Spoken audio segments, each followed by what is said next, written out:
Bung Akbar, ini HP saya. Saya banting, boleh nggak? Boleh. Karena milik saya kan? Iya. Itulah bahayanya. Iya, paham saya.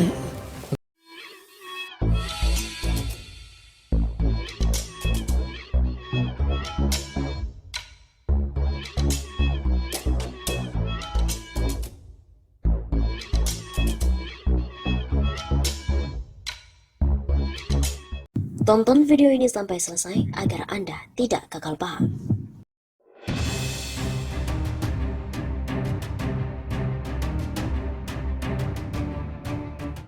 Halo Sobat 651 Safa, kembali lagi bersama dengan kami untuk mengulas fakta-fakta perpolitikan yang terjadi di tanah air. Kali ini berita datang dari mantan Jenderal TNI, Gatot Nurmantio. Videonya viral, banting HP di hadapan Akbar Faisal. Apakah gerangannya? Mantan Panglima TNI Purnawirawan Gatot Nurmantio tengah menceritakan tentang bela negara dan jati diri TNI. Di tengah obrolannya dengan Akbar Faisal tersebut, Gatot tiba-tiba membanting handphone miliknya. Dilansir dari kanal YouTube Akbar Faisal Uncensored, pada Jumat 29 Oktober, Gatot awalnya membahas jati diri TNI sesuai dengan Undang-Undang Nomor 34 Tahun 2004. Dari ini kita turunkan lagi kepada Undang-Undang Nomor 34 Tahun 2004, Bab 2 Pasal 2 tentang jati diri TNI yang pertama adalah tentara rakyat. Begitu tuturnya. Kemudian Gatot menegaskan bahwa TNI lahir dari rakyat, berjuang bersama rakyat serta untuk dan oleh rakyat. Setelah itu Gatot mulai bicara tentang adanya pernyataan bahwa rakyat adalah milik presiden. Gatot kemudian membanting HP miliknya, seraya menanyakan kepada Akbar apakah ia boleh membanting HP tersebut. Lalu Akbar menjawab boleh. Bung Akbar, ini HP saya banting boleh nggak? Begitu tanyanya. Gatot lalu memungut kembali HP tersebut dengan bantuan Akbar sambil berkata bahwa HP tersebut adalah miliknya. Selanjutnya suasana yang sempat tegang kembali mencair setelah Gatot menyatakan hal itu hanya sebuah ilustrasi.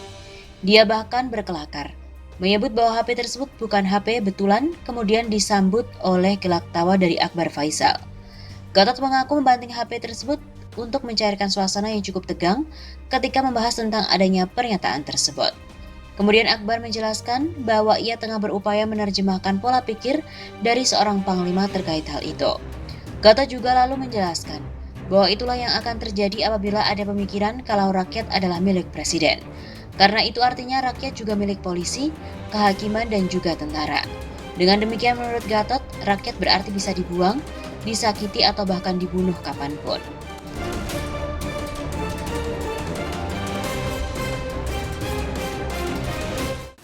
Ada hal yang penting, Bung, yang menyatakan adalah rakyat adalah milik presiden.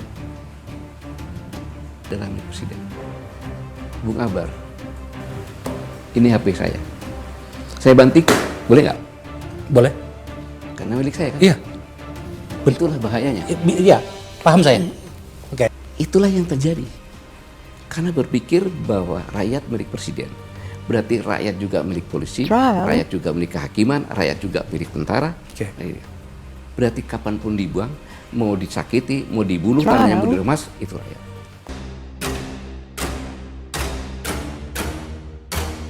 Nasib Jokowi di ujung tanduk, orang-orang meminta turun sebelum 2024. Nasib Presiden Jokowi tampaknya berada di titik nadir. Netizen mengungkapkan kekesalannya pada orang nomor satu tersebut di sosial media.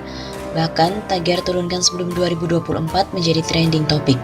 Misalnya saja pada akun @anto28 menyebut bahwa Jokowi sudah layak untuk turun dari jabatannya. Ia menyebutkan setidaknya ada 9 poin yang mendasari apa yang ia katakan.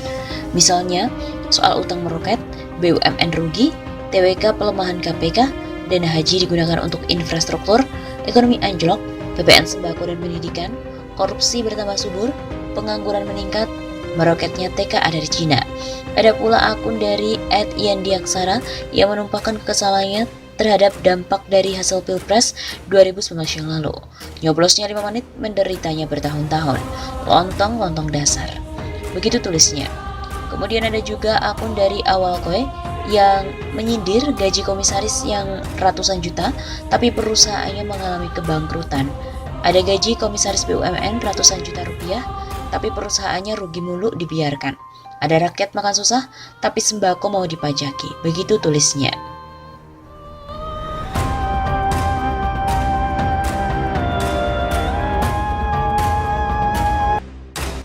Selama 23 tahun reformasi, rakyat sengsara, penguasa berpesta. Loh, kok bisa? Perlu mengumpulkan data untuk membuat kesimpulan tadi. 23 tahun reformasi telah berlalu, rakyat masih sengsara tetapi penguasa terus berpesta. Rakyat menangis di tengah wajah kuasa yang terlihat bengis. Mungkin ada yang terhenyak dengan narasi itu. Bahkan mungkin merespon dengan sentimen, menyerang personal dan nyinyir.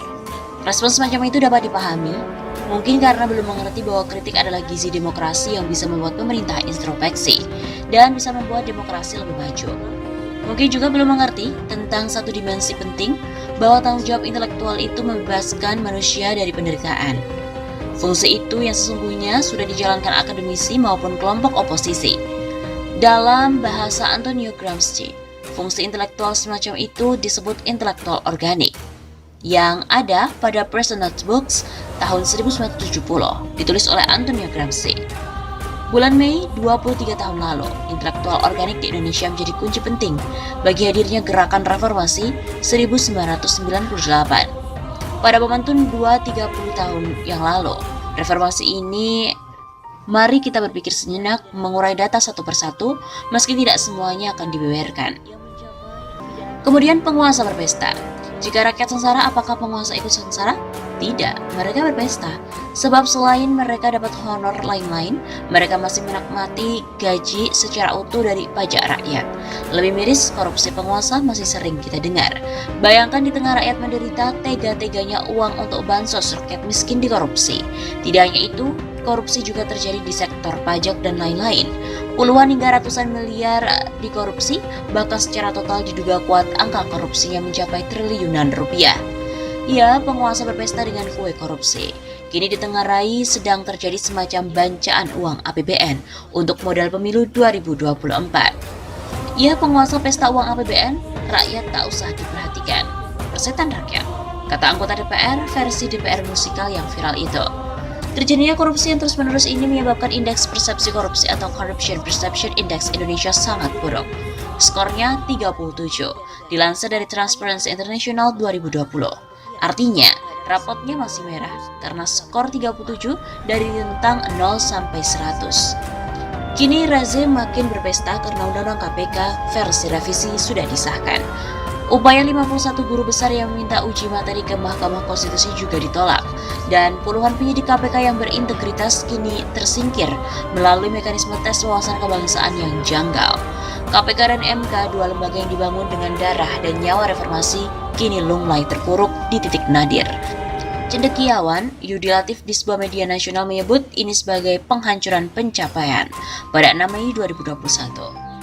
Ya, penguasa berpesta sebab koruptor yang merugikan negara puluhan triliun rupiah dibebaskan. Itu permulaan, sangat mungkin akan ada SP3 berikutnya. Para penguasa bisa berkesimpulan, korupsi tidak apa-apa, nanti juga bisa di SP3. Itu narasi pesta para penguasa, miris dan juga menyakitkan. Agenda reformasi untuk memberantas korupsi makin hancur lebur. Mereka berpesta di tengah remuknya harapan rakyat, berpesta di tengah rakyat sengsara.